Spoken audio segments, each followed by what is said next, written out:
নমস্কার, শুভ সন্ধ্যা। আমি রাখছি চোখ রাখছি এই মুহূর্তের খবরে। প্রথমবারের মতো বিধায়ক হবার ৩ বছরের মধ্যে মন্ত্রী হিসেবে শপথ নিয়েছিলেন কিশোর বর্মন। এবার তাঁকে দেওয়া হলো পঞ্চায়েত, উচ্চশিক্ষা এবং সাধারণ প্রশাসনের মতো গুরুত্বপূর্ণ ৩টি দপ্তরের দায়িত্ব। ৩টি দপ্তরের দায়িত্ব দেওয়া হয়েছে নতুন মন্ত্রী কিশোর বর্মনকে। পঞ্চায়েত, উচ্চশিক্ষা এবং সাধারণ প্রশাসন দপ্তরের দায়িত্ব সামলাবেন মন্ত্রী কিশোর বর্মন। শুক্রবার তাঁকে এই দপ্তরগুলির দায়িত্ব দিয়েছেন মুখ্যমন্ত্রী ডাক্তার মানিক সাহা। এই মর্মে এক বিজ্ঞপ্তিও জারি করেছেন রাজ্যের মুখ্য সচিব জি.কে. সিনহা। গত ৩রা জুলাই মন্ত্রিসভার সদস্য হিসেবে শপথ নিয়েছিলেন কিশোর বর্মন। এর প্রায় ৭ দিন পর নতুন মন্ত্রীকে দপ্তর বন্টন করেছেন মুখ্যমন্ত্রী ডাক্তার মানিক সাহা। ইতিপূর্বে ওই ৩টি দপ্তরই ছিল মুখ্যমন্ত্রীর কাছে। এখন থেকে ওই দপ্তরগুলির দায়িত্ব সামলাবেন মন্ত্রী কিশোর বর্মন। মুখ্যমন্ত্রী তাঁকে যে দপ্তরের দায়িত্ব দেবেন তা তিনি খুবই গুরুত্ব দিয়ে পালন করবেন বলে মন্ত্রিসভার সদস্য হিসেবে শপথ নেওয়ার পর জানিয়েছিলেন কিশোর বর্মন। আমি ২০২৩ সাল থেকে একজন বিধায়ক হিসেবে কাজ করছি।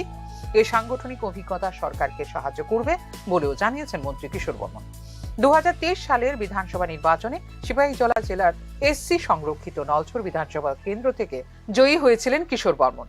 প্রথমবারের মতো বিধায়ক হয়ে মাত্র ৩ বছরের মধ্যে সরাসরি গুরুত্বপূর্ণ 3টি দপ্তরের মন্ত্রীর দায়িত্বও পেলেন কিশোর বর্মন। কিশোর বর্মনের অন্তর্ভুক্তির সাথে সাথে ত্রিপুরা মন্ত্রিসভার সদস্য সংখ্যা বেড়ে দাঁড়ালো 12 জন। মুখ্যমন্ত্রী ডক্টর মানিক সাহার দায়িত্বে থাকা অবস্থায় পঞ্চায়েতি রাজ ব্যবস্থাপনায় গোটা দেশের মধ্যে 7ম স্থানে উঠে এসেছে ত্রিপুরা। অপরদিকে উচ্চশিক্ষার ক্ষেত্রে 2021 সালের তুলনায় 24-25 এবং 25-26 সালে ছাত্রীদের অন্তর্ভুক্তি বৃদ্ধি পেয়েছে উল্লেখযোগ্যভাবে।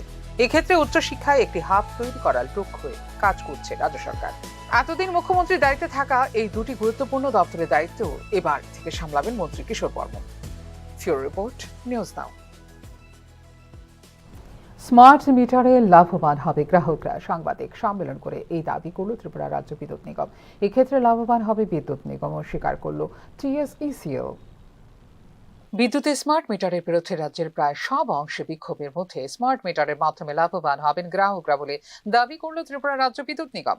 শুক্রবার রীতিমতো সাংবাদিক সম্মেলন করে স্মার্ট মিটারের দেখে কেমন লাভবান হবেন ভোক্তারা, অপরদিকে লাভবান হবে বিদ্যুৎ নিগমও বলে জানালো নিগম কর্তৃপক্ষ। কনজিউমারও বেনিফিটেড হবে, আর আমরা যারা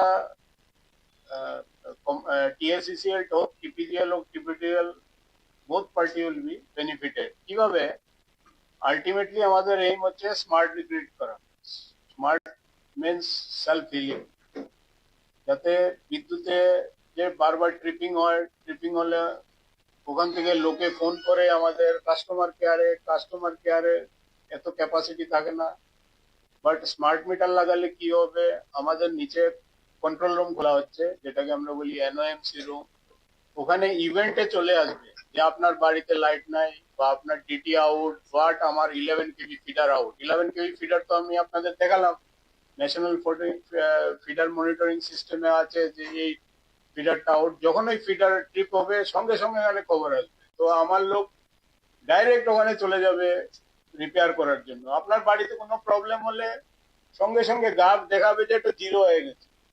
তো কাস্টমারকে ফোন করতে হবে না আমাদের, আমরা নিজেরাই এখান থেকে গিয়ে অ্যাকশন নিতে পারি।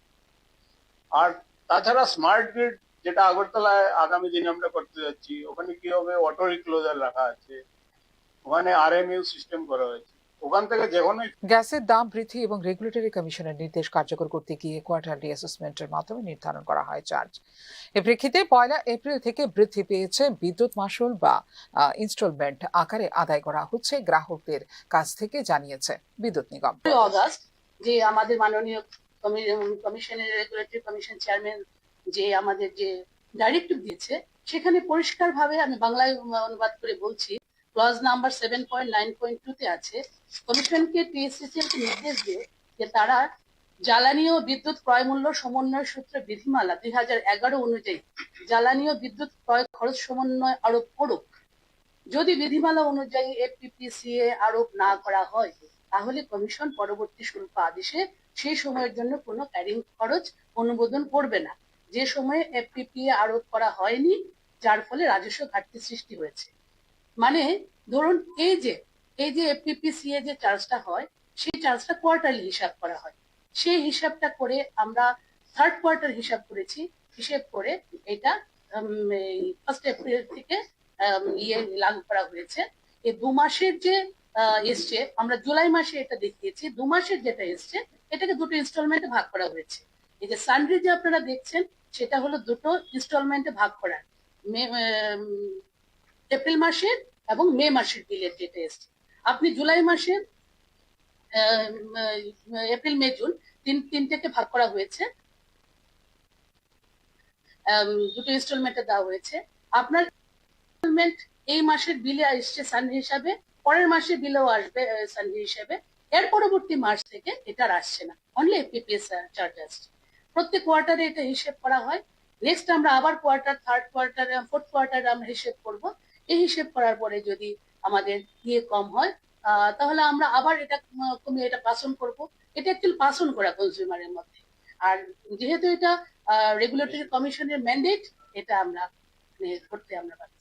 বিদ্যুৎ বিল বৃদ্ধি করার আগে বিভিন্ন সংস্থা, প্রতিষ্ঠান এবং ভোক্তাদের কাছ থেকে যথাযথভাবে সম্মতি নিবার বিধান থাকলেও এবার তা কেন পালন করেনি বিদ্যুৎ রেগুলেটর কমিশন বা বিদ্যুৎ নিগম, তার কোনো উত্তর দিতে পারেনি বিদ্যুৎ নিগম কর্তৃপক্ষ।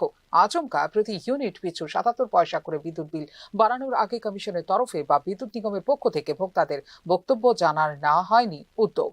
প্রায় 30% হারে বিদ্যুৎ বিল বৃদ্ধি করে একটা বিশাল অঙ্কের বোঝা চাপানো হলো বলে অভিযোগ সাধারণ মানুষের। প্রতি ইউনিট পিছু 77 পয়সা করে বর্ধিত বিলের হিসাবটিও অস্পষ্ট থেকে গেছে ভোক্তাদের কাছে, কারণ এই হিসেবে যে বর্ধিত বিল হওয়ার কথা বাস্তবে হয়েছে তার চেয়ে অনেক বেশি।